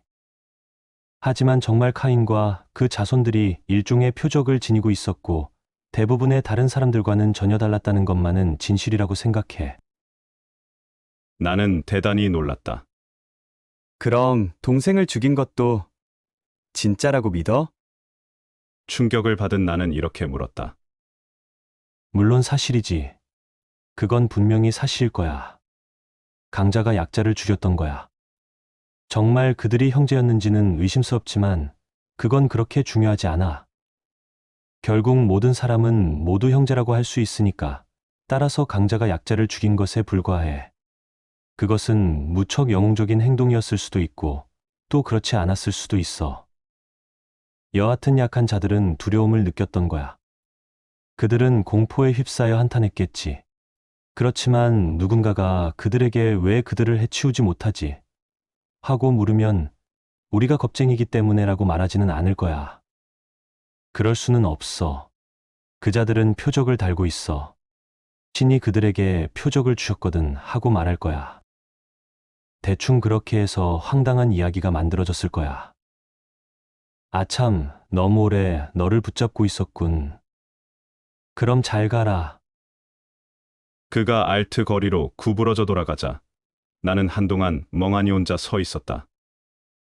그가 가버리자마자 지금까지 데미안이 한 이야기가 전부 믿을 수 없는 사실로 여겨졌다. 카인은 강자고 아벨은 겁쟁이라니. 카인의 표적이 훈장이라니. 그건 비성적인 이야기였고 하느님을 모독하고 비방하는 말이었다. 그렇다면 사랑하는 신은 대체 어디에 계셨단 말인가? 신은 아벨의 재물을 받지 않았고 아벨을 사랑하지 않으셨단 말인가? 아니, 그럴 리가 없다. 그건 허무맹랑한 이야기에 불과하다. 나는 데미안이 나를 놀려서 당황스럽게 만들기 위해 꾸며낸 이야기라고 생각했다. 정말이지, 그는 굉장히 명석한 녀석이었다. 말은 매우 논리적이었지만 그렇게 간단하게 될 일은 아니었다. 나는 성경에 나오는 이야기나 다른 부류의 어떤 이야기도 그런 식으로 생각해 본 적이 한 번도 없었다. 그때처럼 오랫동안 아니, 저녁 내내 그렇게 말끔하게 프란츠 크로머의 존재를 잊어본 적은 없을 것이다. 집으로 돌아오자마자 나는 성경에 쓰인 카인의 이야기를 다시금 꼼꼼히 읽어보았지만 그 내용은 매우 간단명료했다. 그리고 거기서 특별히 숨은 뜻을 찾아낸다는 것은 미친 짓이었다. 그렇다면 모든 살인자는 신의 사랑과 보호를 받은 사람이라고 말할 수 있어야 할 것 아닌가? 아니다. 그건 말도 되지 않는 소리였다. 그러나 데미안이 그렇게 훌륭하고 조리 있게 그런 진지한 눈빛으로 이야기할 수 있었다는 그 점이 나의 마음을 사로잡았다. 내 자신 속에도 뭔가 정돈되지 않은 무질서한 것들이 존재하고 있는지도 모른다. 얼마 전까지 나는 밝고 깨끗한 세계에 속해 있었다. 나는 일종의 아벨이었다. 하지만 지금의 나는 다른 세계에 너무 깊이 떨어져 버려서 헤어나올 수 없을 만큼 가라앉아 버렸다. 나만의 잘못이 아니라고 해도 어떻게 일이 이 지경까지 와버렸을까? 그렇다. 그때 문득 내 마음속에 한 가지 기억이 떠올라 한순간 숨이 막힐 뻔했다. 이 불행한 상황이 시작되었던 그 고통스러웠던 밤에 느꼈던 감정이 생각났던 것이다. 그 당시 나는 한순간이나마 아버지는 물론 아버지로 대표되는 밝은 세계와 지혜를 단칼에 꿰뚫어보며 경멸했던 것이다. 그때 나는 분명 카인이었고 이마에 달린 표적을 수치스럽게 여기기보다는 훈장을 탄 것처럼 으스댔다. 나의 죄악과 고통을 통해서 나는 아버지와 같은 선하고 경건한 사람들보다도 더 우월한 위치에 있다고 생각하고 있었다. 그 당시의 경험이 어떤 분명한 사고체계를 갖추었던 것은 아니다. 하지만 모든 것이 그 속에 포함되어 있었고 그것 때문에 몹시 고통스러웠던 상태에서도 엉뚱한 긍지와 오만으로 가득 찰 수 있었다. 그런데 데미안은 강한 자와 약한 자에 대해 어째서 그런 방향에서 이야기를 해주었을까? 카인의 표적에 관한 해석도 마찬가지였다. 그 순간 데미안의 눈은 마치 어른과도 같이 얼마나 빛났던가. 그때 문득 머리를 스치는 이런 생각이 나를 혼란스럽게 했다. 데미안 자신이야말로 일종의 카인이 아닐까? 데미안 스스로 자신이 카인의 일족이라고 생각하지 않는다면 카인을 옹호할 이유가 없지 않을까? 어째서 그의 눈빛에 그런 힘이 담겨 있을까? 데미안은 왜 그토록 하느님의 뜻에 부합되는 경건한 다른 사람들에 대해서 그처럼 비웃듯이 말하는 것일까? 나는 이런 생각을 결론 지을 수가 없었다. 샘물에 돌멩이 한 개가 떨어졌는데 그 샘은 바로 나의 어린 영혼이었다. 한동안, 아니 오랫동안 인식과 비평 같은 시도를 하게 될 때 카인의 살인과 표적에 관한 문제는 언제나 그 출발점이 되었다. 나는 금방 다른 학생들도 나와 마찬가지로 데미안에게 관심이 있다는 사실을 알았다. 카인에 관한 이야기를 누구에게도 하지 않았지만 그는 분명히 다른 아이들의 관심을 끌고 있는 것 같았다. 이 전학생에 관해 많은 소문이 나돌았다. 만약 내가 그 소문을 전부 들었다면 데미안의 전모를 파악하는데 도움이 되었을 것이고 모든 것을 확실히 알 수 있었을 것이다. 하지만 내가 알고 있었던 것은 데미안의 어머니가 부자라는 소문뿐이었다. 데미안의 어머니는 교회에는 절대 나가지 않으며 아들 역시 그렇다는 말도 있었다. 그들이 유대인이라는 사람도 있었고 비밀스러운 회교도라고 말하는 사람도 있었다. 한술 더 떠서 막스 데미안의 체력에 관한 말이 많았다. 데미안의 반에서 힘이 제일 센 아이가 그에게 싸움을 걸었다가 응하지 않자 겁쟁이라고 비웃었다가 그에게 몹시 혼이 났다는 말은 사실이었다. 아이들의 목격담을 빌리자면 데미안이 단지 한 손으로 그 아이의 멱살을 잡고 눌렀을 뿐인데 상대 아이가 얼굴이 하얗게 질려서 항복하고 도망쳤으며 그 아이는 며칠 동안이나 팔을 쓸 수가 없었다고 했다. 어느 날 저녁에는 그 아이가 죽었다는 소문도 났다. 이런 여러 가지 소문들이 무성하게 퍼져나갔고 사람들은 소문이 사실이라고 굳게 믿었으며 언제나 흥분과 놀라움을 불러일으켰다. 우리들은 얼마 동안은 그 정도의 소문에 만족했다. 그러다가 얼마 지나지 않아 학생들 사이에 새로운 소문이 돌았다. 데미안이 여자를 사귀고 있으며 이미 알 건 다 안다는 소문이었다. 그러는 동안에도 여전히 나는 프란츠 크로머와 고통스러운 관계를 이어가고 있었다. 나는 그로부터 헤어날 수가 없었다. 왜냐하면 그가 며칠쯤 나를 가만히 내버려둔다고 해도 사실상 나는 그에게 단단히 얽매여 있는 상태였기 때문이다.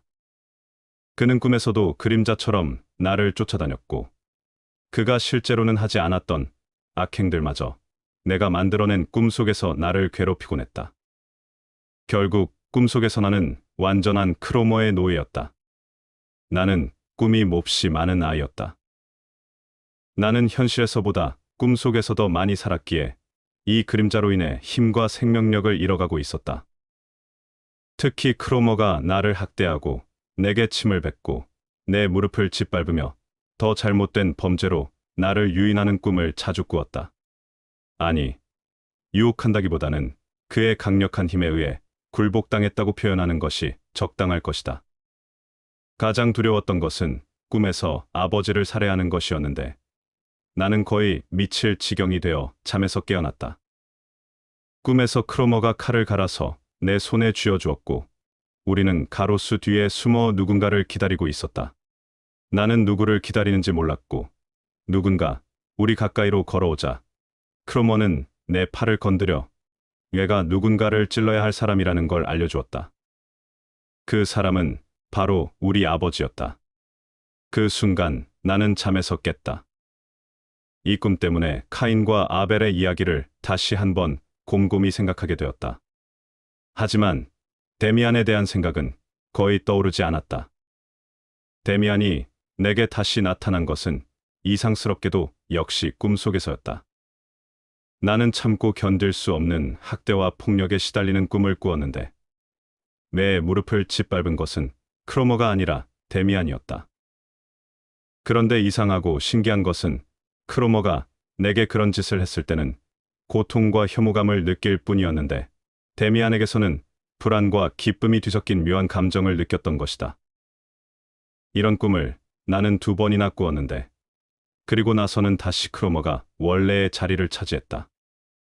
꿈속에서 경험한 일과 현실에서 경험한 일을 정확하게 구분하여 생각할 수는 없었다. 하여간 크로머와 나의 괴로운 관계는 계속되었고, 내가 조금씩 훔쳐낸 돈으로 그에게 지불해야 할 돈을 전부 갚았을 때도 우리의 관계는 끝나지 않았다. 오히려 크로머는 내가 했던 도둑질을 상세히 알게 되었기 때문이었다. 그는 내가 돈을 가져올 때마다 어디서 난 돈인지 캐물었는데, 그로 인해 나는 전보다 더 단단히 그의 소나기에 잡히고 만 것이다. 그는 아버지에게 모든 것을 일러바치겠다고 이협했다. 그럴 때마다 나는 두려움에 떨며 애초에 그런 일을 저지르지 않았으면 하는 후회가 들기도 했다. 나는 몹시 괴로웠지만 모든 일에 대해서 언제나 후회하지는 않았다. 단지 때때로 벌어지는 일들은 그럴 수밖에 없는 필연이라고 생각했다. 불길한 운명이 나를 지배하고 있는 한 그것에서 벗어나려고 하는 것은 어리석은 일 같았다. 아마도 나의 부모님은 이런 내 상태에 대해 매우 걱정하셨을 것이다. 낯선 영혼이 나를 덮쳐 나는 그토록 다정했던 집안 분위기에 더 이상 어울리지 않았다. 나는 그것에 대해 잃어버린 낙원에 대한 것과 같이 견딜 수 없는 향수를 느끼기도 했다.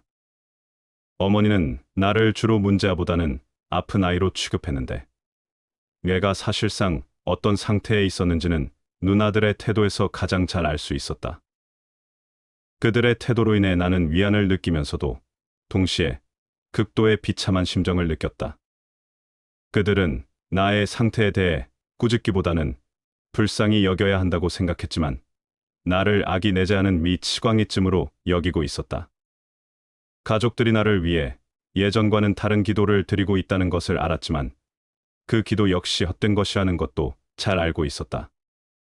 모든 괴로움을 던져버리고 싶은 간절한 희망과 진정으로 참여하고 싶다는 소망을 격렬히 느꼈던 적도 있었지만 모든 것을 아버지와 어머니께 사실 그대로 이야기할 수 없으며 그것을 설명하는 것 또한 몹시 어려운 일이라는 것도 알았다.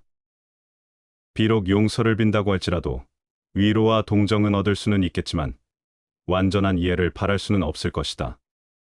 또한 이 모든 일이 나로서는 진정 어찌할 방도가 없었던 운명임에도 불구하고 그들은 그것을 단순한 탈선으로 취급해버릴 것이라는 것도 알고 있었던 것이다.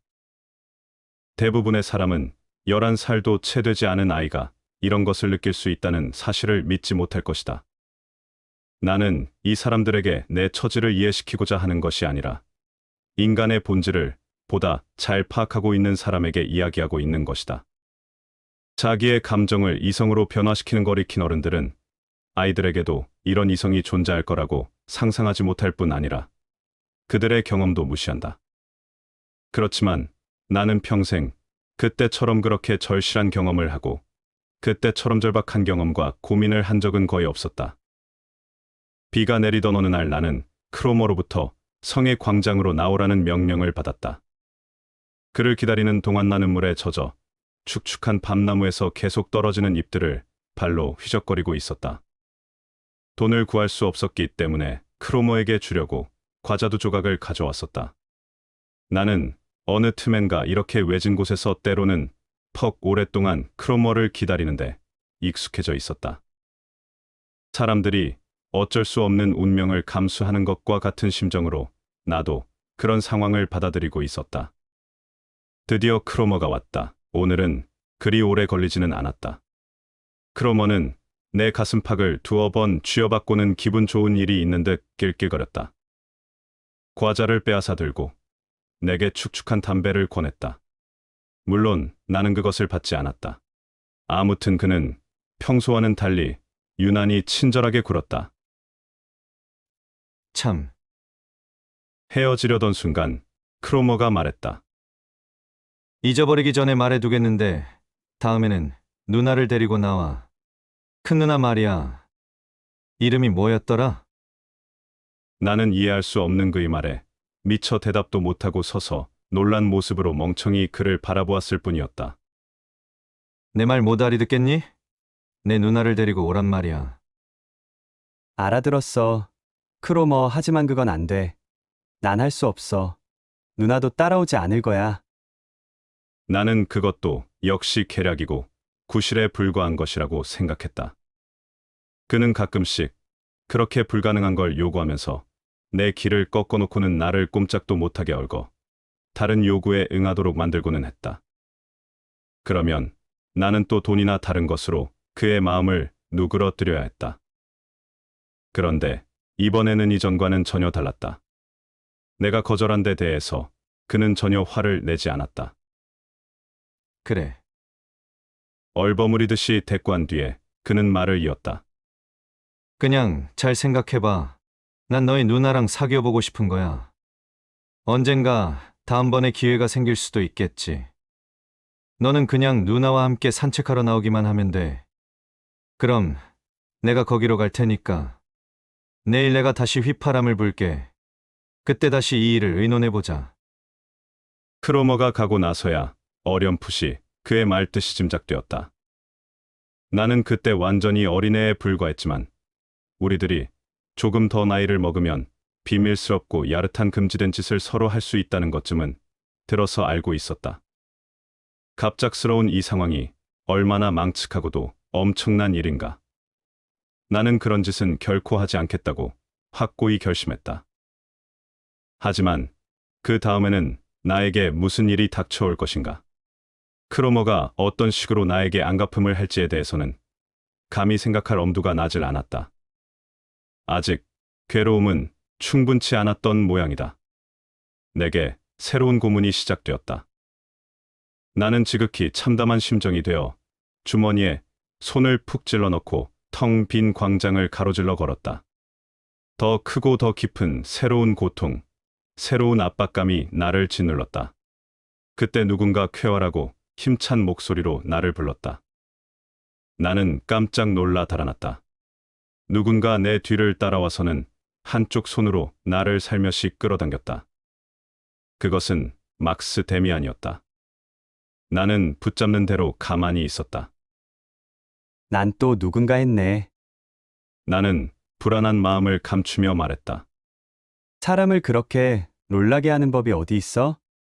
그는 나를 바라보았다. 이때처럼 그의 눈빛이 어른스럽고 우월하며 사람을 꿰뚫어보는 힘을 가진 것처럼 느껴진 적은 없었다. 오랫동안 우리는 서로 이야기를 나눌 기회가 없었다. 미안해. 그는 공손하고도 분명한 어조로 말했다.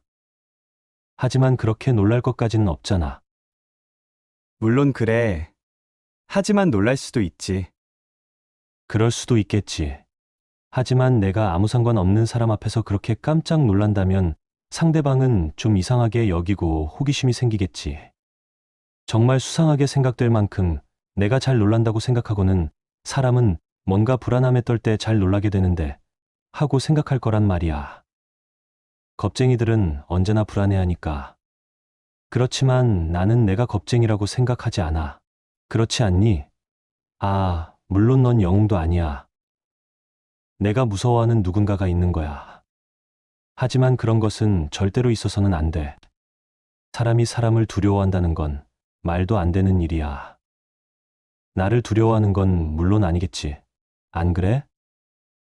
아니야. 조금도 두렵지 않아. 그것 봐, 맞지. 하지만 넌 누군가를 두려워하고 있지? 글쎄, 난 잘 모르겠어. 제발 그만둬. 뭐 때문에 이러는 거야? 그는 나와 걸음을 맞추며 걸었고 나는 그에게서 도망칠 생각으로 빨리 걷고 있었다. 그리고 나는 내 옆 얼굴을 쳐다보는 그의 시선을 느꼈다. 가령 말이야. 그는 다시 이야기를 시작했다. 내가 내게 호의를 가지고 있다고 하자.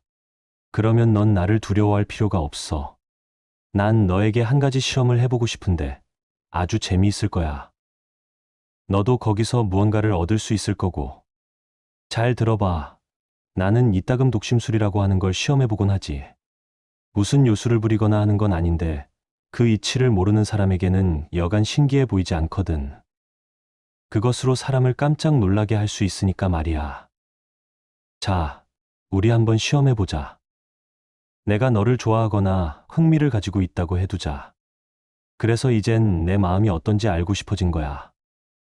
난 이미 그것을 시도한 셈이야. 난 너를 깜짝 놀라게 했었지. 그러니까 너는 잘 놀란단 말이야. 그건 곧 내가 어떤 물건이나 사람을 두려워하고 있다는 증거야. 어떻게 해서 그렇게 될 수 있는 걸까? 사람은 어느 누구도 두려워할 필요가 없는 거야. 그런데도 그 사람이 누군가를 두려워하고 있다면 그건 자기를 지배하는 힘을 그 누군가에게 내주어 버렸기 때문이야. 예를 들어 내가 어떤 나쁜 짓을 했다고 하자. 그런데 다른 사람이 그 일을 알고 있는 거야. 그러면 그 사람이 너를 지배하는 힘을 가지게 되는 거지. 알겠니? 분명한 일이겠지만 그렇지 않니? 나는 어찌할 바를 몰라 하며 그의 얼굴을 쳐다보았는데 그의 얼굴은 언제나처럼 엄숙하고 영리해 보였고 또 호의를 가진 것처럼 보였다. 하지만 다정하다기보다는 오히려 엄격해 보였다. 정의 혹은 그와 비슷한 무엇이 그의 표정에 깃들어 있었다. 나는 무엇이 어떻게 된 것인지 알 수 없었다. 그는 마치 마법사와도 같이 내 앞에 서 있었다. 이해할 수 있겠니? 그는 다시 한 번 물었다. 나는 그저 고개를 끄덕였을 뿐 아무 대답도 할 수 없었다. 내가 독심술이 요술처럼 보일 수 있다고 말하긴 했지만 그건 지극히 자연스럽게 되는 거야. 예를 들면 언젠가 우리가 카인과 아벨 이야기를 나눴던 그때 내가 날 어떻게 생각했는지 꽤 명확하게 마친 것 같아. 그런데 지금은 그 이야기를 할 때가 아니지. 넌 한 번쯤은 내 꿈을 꾸었겠지. 하지만 그런 이야기도 관두자. 넌 영리한 아이야. 대부분의 아이들은 멍청한데 말이야. 난 가끔씩 내가 신뢰하는 영리한 아이와 이야기 나누는 걸 좋아해. 너도 물론 괜찮지? 그래, 괜찮아. 하지만 난 그 말을 제대로 이해하지 못하는 걸 뭐. 그럼 그 즐거운 실험을 다시 시작해볼까? 우리는 어떤 소년이 잘 놀란다는 것과 그가 두려워하는 누군가가 있다는 걸 알게 되었어. 아마도 그는 누군가와 매우 불쾌한 일이 있는 모양이란 말이야. 대략 들어맞지? 나는 꿈속에서 그랬던 것처럼 데미안의 목소리와 영향력에 압도당하고 있었다. 나는 그저 고개만 끄덕였다. 지금 그가 하고 있는 이야기는 오로지 나만이 알 수 있는 그런 것이 아닌가. 이렇게 모든 것을 분명하게 알고 있다니. 내 자신보다도 더 분명하게 알고 있다니. 데미안이 내 어깨를 힘차게 두드렸다. 그럼 내 말이 맞는 거구나. 나는 그렇게 추리해낼 수 있었어. 이제 한 가지 질문이 남았는데, 조금 전에 너랑 헤어진 그 애가 누구지? 나는 깜짝 놀랐다. 그리고 비밀을 들키고 말았다는 것이 무척 고통스럽게 느껴졌다. 비밀은 밝은 곳에 드러나기를 원치 않는 것이다. 누구 말이야? 나 말고는 아무도 없었는데. 나는 거의 들릴 듯 말 듯한 목소리로 말했다. 브란츠 크로머 말이니? 데미안은 만족스럽다는 듯이 고개를 끄덕였다. 잘했어. 넌 정말 눈치가 빠른 녀석이야. 우린 친구가 될 것 같다. 이제 조금만 더 물어보자. 그 크로먼가 뭔가 하는 녀석은 아주 나쁜 놈이야. 그 녀석 얼굴에 악당이라고 씌어져 있어. 넌 어떻게 생각하니? 응, 그래. 난 한숨을 푹 쉬었다. 아주 나쁜 애야. 악마 같은 녀석이라고. 하지만 그 녀석이 이런 걸 알게 되면 안 돼. 제발 아무 말도 말아줘. 너 그 애를 알고 있니? 크로머도 너를 알고? 진정해. 그 녀석은 벌써 가버리고 없으니까. 그리고 그 애는 나를 몰라. 아직은. 하지만 그 녀석에 대해 알고 싶어. 그 애는 초등학교에 다니니? 응, 몇 학년이니? 5학년. 하지만 아무 말도 하지 말아줘. 제발 부탁이야. 안심해. 너에겐 아무 일도 없을 테니까. 그런데 그 녀석에 대한 이야기를 조금만 더 해줄 수는 없겠니? 그럴 수 없어. 그건 안 돼. 나를 좀 내버려둬. 그는 말없이 한동안 서 있었다. 유감이로구나. 그는 말을 이었다. 우린 실험을 좀 더 할 수도 있을 텐데. 하지만 널 괴롭히고 싶지는 않아. 그래도 내가 그 녀석을 두려워하는 건 옳지 못한 일이라는 걸 너도 알지, 그렇지 않아? 그따위 두려움은 우리를 완전히 망치게 할 수도 있으니까 어서 빨리 벗어나야 해. 내가 진정한 사내대장부가 되려면 그따위 것들로부터 벗어날 수 있어야 해, 알겠니? 물론 형 말이 맞아. 하지만 어떻게도 할 수가 없어. 형은 정말 모를 거야. 내가 생각했던 것보다 내가 훨씬 많이 안다는 걸 너도 봤잖아. 너 혹시 그 녀석에게 빚이라도 진 거야? 그래, 그렇기도 해. 하지만 그게 중요한 문제는 아니야. 그걸 말할 수는 없어. 절대로 말할 수 없어. 만약에 내가 그 녀석에게 진 빚을 대신 갚아준다고 해도 말이야? 내가 줄 수도 있는데. 아니야. 그런 게 아니라니까. 제발 부탁이야. 아무에게도 그런 말은 하지 말아줘, 한마디도. 내 부탁을 들어주지 않는다면 난 무척 불행해지고 말 거야. 날 믿어. 싱클레어. 언젠가는 그 비밀을 나한테 털어놓게 될 거야. 절대로, 절대로 그런 일은 없을 거야. 나는 다급하게 소리쳤다. 너 좋을 대로 해. 난 단지 시간이 좀 지나고 나면 내게 말할 거라고 생각해. 물론 내 스스로 말이야. 설마 나도 너에게 크로모와 같은 짓을 하리라고 생각하는 건 아니겠지? 물론이야. 하지만 형은 그 일에 대해 아는 게 전혀 없잖아.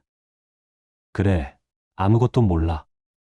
난 단지 그것에 대해 곰곰이 생각할 뿐이야. 나는 절대로 크로머가 한 것과 같은 짓을 하지 않을 거야. 그건 믿을 수 있지. 내가 나에게 빚진 건 아무것도 없으니까. 우리는 한참을 말없이 서 있었다. 그러는 동안 내 마음은 조금씩 진정되었다. 하지만 데미안이 어떻게 그런 것들을 알았는지 점점 더 궁금해졌다. 난 이제 집으로 가야겠어. 그는 그렇게 말하며 빗속에서 거칠게 짠 모포로 만든 외투깃을 여몄다. 이왕 여기까지 이야기를 나눴으니까 한마디만 더 할게. 넌 그 녀석에게서 벗어나야 해. 다른 방법이 없다면 그 녀석을 때려 죽여버려. 내가 그럴 수 있다면 난 무척 놀라고도 통쾌할 거야. 나도 널 도와줄게. 갑자기 새로운 불안함을 느꼈다. 카인의 이야기가 갑자기 머리에 떠올랐고 나는 두려움에 떨다가 조용히 흐느껴 울기 시작했다. 너무나 끔찍한 일들이 내 주위를 둘러싸고 있다는 생각에 견디기 힘들었다. 그럼 좋아. 막스 데미안이 미소를 지었다. 집으로 가자. 우린 분명히 그 녀석을 해치우게 될 거야. 때려 죽이는 게 가장 간단한 방법이지. 이런 문제를 해결할 때는 가장 간단한 방법이 가장 최선인 법이지. 내가 그 녀석의 소나귀에 있다는 건 결코 좋은 일이 아니야. 나는 집으로 왔는데 마치 1년쯤 떠돌다 돌아온 것 같았다. 모든 것이 달라진 듯이 느껴졌다. 나와 크로머 사이에 뭔가 미래랄까, 희망 같은 것이 보이기 시작했던 것이다. 나는 더 이상 혼자가 아니었다. 그제야 나는 이 비밀을 끌어안고 몸살을 앓았던 몇 주간이 얼마나 무섭게 외로웠는지 확실히 느꼈다. 나는 그동안 여러 번 깊이 생각했던 것들을 떠올렸다. 부모님께 내 잘못을 모두 고백하고 용서를 빌면 내 고통은 덜어지겠지만 그것이 나를 완전하게 구원해 줄 수는 없을 것이다. 하지만 나는 방금 전 고해를 할 뻔했다. 다른 사람, 그것도 낯선 사람에게. 그렇게 할 수만 있다면 구원받을 수 있다는 예감을 강렬하게 느꼈던 것이다. 그럼에도 불구하고 나의 이러한 불안감은 오랫동안 극복되지 못했다. 그러나 나는 이제야 적과 길고도 무서운 대결을 펼칠 각오를 하고 있었다. 모든 일이 그렇게 아무런 탈 없이 평화롭게 진행되어 가는 것이 그저 신기할 따름이었다. 우리 집 앞에서 들려오던 크로머의 날카로운 휘파람 소리가 하루, 이틀, 사흘, 그리고 일주일이 지나도 들려오지 않았다. 나는 이런 사실을 도저히 믿을 수가 없었다. 그래서 그가 전혀 예기치 않은 순간에 다시 나타나는 것은 아닐까 하고 내심 조바심을 내며 망을 보았다. 나는 이 놀라운 자유가 믿기지 않았다. 자유에 대한 불안감은 마침내 어느 날 프란츠 크로머를 우연히 만났던 순간까지 계속되었다. 크로머는 사일러 거리에서 내 쪽으로 걸어오는 중이었다. 그런데 나를 보자 훔칫 놀라고는 얼굴을 잔뜩 찌푸리고 나를 피해 그대로 돌아서서 가버렸다. 그것은 내가 전혀 상상도 하지 못했던 일이었다. 나의 적이 내 앞에서 달아나다니. 악마가 내게 겁을 먹다니. 기쁨과 놀라움이 온몸을 관통해 지나갔다. 그 무렵이 어느 날 데미안이 다시 나타났다. 그는 학교 앞에서 나를 기다리고 있었다. 잘 있었니? 나는 인사를 했다. 안녕, 싱클레어. 잘 있었니? 어떻게 지내는지 한번 보고 싶었어. 이제 크로머도 더 이상 널 괴롭히지 않을걸. 그렇지? 형이 그렇게 했구나. 대체 어떻게? 어떻게 한 거야? 난 뭐가 뭔지 모르겠어. 그 녀석이 아예 나타나질 않아. 잘 됐네. 그러지는 않겠지만 만일 그 녀석이 언제고 다시 나타나기라도 하면 그러지는 못할 거라고 생각하지만 워낙 뻔뻔스러운 녀석이니까. 그럼 그 녀석에게 데미안을 기억하라는 말만 해. 그게 무슨 말이야? 그 녀석하고 싸워서 실컷 때려준 거야? 아니, 난 싸우는 건 별로 좋아하지 않아. 난 그저 너랑 한 것처럼 그 녀석과 이야기를 했을 뿐이야. 너를 가만히 내버려 두는 것이 그 녀석에게도 이로울 거라고 분명하게 말해주었지. 설마 그 녀석한테 돈을 준 건 아니겠지?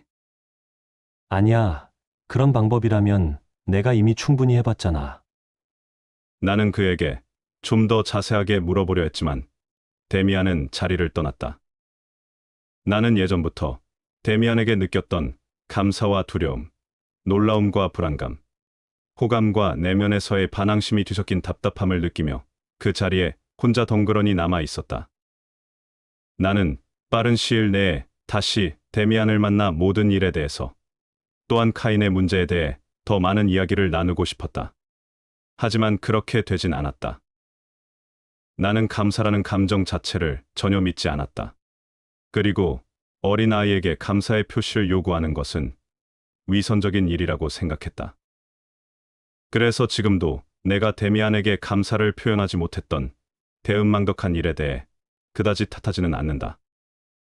그럼에도 만일 그가 크로머의 소나기로부터 나를 구해주지 않았다면 나는 평생 동안 병들고 타락해버렸을 것이라고 확신한다. 그 당시에도 이 해방감을 내 소년 시절의 가장 큰 경험이라고 느꼈다. 하지만 구원의 손길을 건네며 내게 기적을 베푼 사람을 나는 금방 잊어버리고 말았다. 이미 말했듯이 감사를 표현하지 않은 일이 내게 있어서 결코 이상한 일은 아니었다. 진정 이상한 일은 내가 그것에 대해서 전혀 호기심을 느끼지 않았다는 것이다. 데미안을 통해 알게 된 비밀에 대해서 더 자세히 알아보지도 않은 채 어떻게 단 하루라도 편안하게 지낼 수 있었던 것일까? 카인에 대해서, 크로모에 대해서, 독심술에 대해서 더 많이 이야기하고 싶은 호기심을 나는 어떻게 억누를 수가 있었을까? 이 일만큼은 정말 이해가 가지 않는다. 하지만 사실이 그러했다. 나는 갑작스럽게 악마의 소나기에서 풀려나 내 앞에는 다시 밝고 즐거운 세계가 펼쳐져 있다는 것을 깨달았다. 이제는 불안의 발작이나 숨막힐 듯한 가슴의 고동에 시달리지 않아도 되었다. 저주는 풀렸고 나는 더 이상 죄인이 아니었다. 다시 예전의 학생으로 되돌아간 것이다. 나의 본성은 될 수 있는 한 빨리 이전의 균형과 평온 속으로 되돌아가려고 애썼고 무엇보다 그 많은 끔찍한 일들과 고통스러운 일들을 빨리 떨쳐내고 잊어버리려고 노력했다.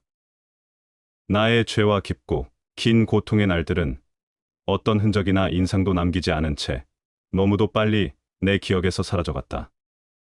잊어버리려고 애쓴 대상은 단지 고통에 관한 것뿐만 아니라 나를 도와주고 구원해준 사람에 대해서도 마찬가지였다는 사실을 오늘날에 와서야 깨달았을 뿐이다. 저주받은 죄의 구렁텅이 속에서 크로모에게 당했던 몸서리쳐지는 수모에서 상처받은 영혼이 온힘과 노력을 다해 예전의 행복하고 만족스러운 세계로 도망쳐 돌아온 것이다. 나를 향해 다시 활짝 열린 잃었던 낙원으로, 아버지와 어머니의 밝은 세계로, 누나들에게로, 좋은 향기와 아벨이 누렸던 신의 사랑이 존재하는 곳으로 나는 되돌아왔던 것이다. 데미안과 짧은 이야기를 나누었던 그 다음날, 다시 찾은 자유에 대해 충분한 확신이 서고 다시 이 자유가 사라지지 않는다는 믿음이 생겼을 때 나는 내가 그토록 간절히 염원하고 소망했던 일을 했다. 용서를 빌었던 것이다. 나는 어머니께 열쇠가 부서지고 장난감 돈이 채워진 저금통을 내보이고 바보 같은 거짓말 때문에 얼마나 오랫동안 못된 녀석에게 시달림을 당했는지 고백했다. 어머니는 그 모든 것을 전부 이해하시지는 못했지만 저금통과 달라진 내 눈빛과 달라진 나의 목소리로 내가 병에서 회복되어 다시 어머니의 아들로 되돌아왔다는 것을 느끼셨다. 나는 흥분된 마음으로 내가 다시 밝은 세계로 돌아온 것에 대한 축제를 벌이고 방탕하의 귀양 의식을 거행했다. 어머니는 나를 아버지께 데리고 가셨다. 나의 고백은 되풀이되었고 질문과 놀라움이 쏟아졌다. 아버지와 어머니는 내 머리를 쓰다듬어주며 오랜 시간 걱정으로 짓눌린 마음에서 벗어나 안도의 한숨을 쉬셨다. 모든 것이 멋있게 이루어졌으며 잘 짜여진 이야기처럼 기막히고 조화롭게 해결되었다. 나는 사력을 다해 이 조화 속으로 도망쳐 들어갔다. 평화와 양친의 신뢰를 받는다는 건 아무리 계속되어도 따분하지 않는 일이었다. 나는 모범적인 아들이 되었고 예전보다 누나들과도 더 잘 어울렸으며 예배를 드릴 때는 구원받고 회개한 사람으로서 감사함이 넘치는 마음을 담아 내가 좋아하던 옛날의 찬송가를 함께 불렀다. 이런 일들은 조금의 거짓도 없이 진심에서 우러나왔다. 그렇지만 모든 일이 완전히 해결된 것은 아니었다. 내가 데미안을 잊으려 했다는 사실은 바로 이 점에서 설명할 수 있다. 나는 데미안에게도 참회를 했어야 했다.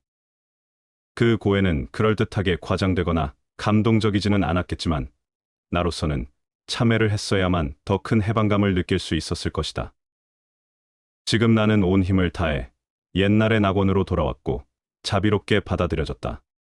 그러나 데미안은 이 세계에 속하지도 않았고 이 세계에 어울리지도 않았다.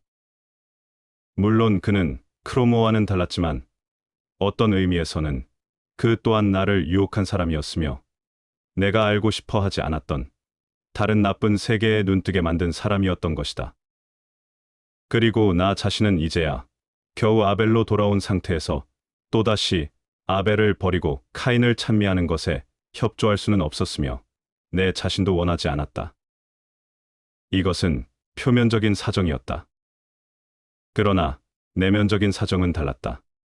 나는 크로모의 소나귀에서 해방되었다고 하지만 내 스스로의 힘으로 그렇게 된 것은 아니었다. 나는 세상의 좁은 길을 똑바로 걸어가려고 애를 썼지만 그 길은 내게 너무 위험했다. 다행히 어떤 친절한 손길 하나가 위험에 처한 나를 구해주었기 때문에 지금 나는 더 이상 한눈 파는 일이 없이 어머니의 품, 경건하고 따사했던 어린 시절의 안락한 보금자리 속으로 되돌아온 것이다. 나는 실제보다 더 어리고 더 의존적이었으며 더 어린애처럼 굴었다. 크로모에게 고분고분 따랐던 나는 독립심을 상실하여 다시 새로운 누군가에게 의존할 필요가 있었다. 그래서 나는 그것이 유일세계가 아닌 것을 이미 알고 있었지만 맹목적이다 싶을 정도로 아버지와 어머니의 보호 속에 있는 밝은 세계에 속하기를 갈망했다. 내가 그렇게라도 하지 않았더라면 나는 분명히 데미안에게 의지해 나의 속마음을 전부 털어놓았을 것이다. 내가 그렇게 하지 않은 이유는 데미안의 이단적인 사상은 그 당시의 나에게 있어 큰 불안감으로 작용했기 때문인 것처럼 보였다. 비록 오늘날에 들어 데미안의 생각이 지극히 정당한 것으로 받아들여진다 하여도 말이다. 그러나 더 솔직하게 표현하자면 그것은 두려움 때문이었을 것이다. 데미안은 내게 부모님들이 요구하는 것 이상의 것을 요구하고 자극과 경고를 통해 조롱과 풍자를 통해 나를 보다 적극적인 인간이 되게 하려고 애썼을 것이었다. 오늘에 이르러서야 나는 그것을 확실히 깨닫게 되었다. 인간에게 있어서 자기 자신에게 다가서는 일보다 더 어려운 일은 없다는 것을. 그럼에도 나는 그 유혹을 뿌리치지 못하고 반년쯤 후의 어느 날 산책길에서 아버지께 많은 사람이 아벨보다 카인이 더 훌륭하다고 말하는 것에 대해 어떻게 생각하는지 물었다. 아버지는 그 질문에 무척 놀라면서 새로울 것이 없는 견해라고 설명해 주셨다.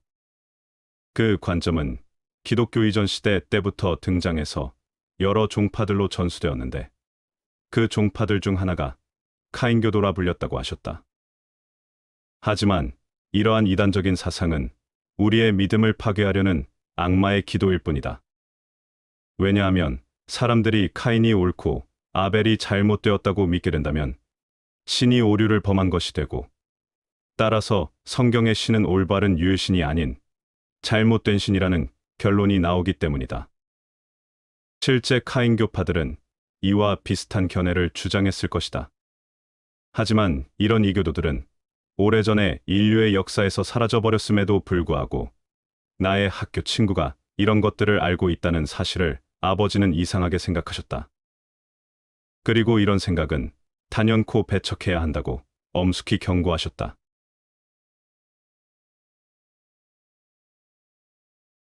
다음 편에 계속됩니다.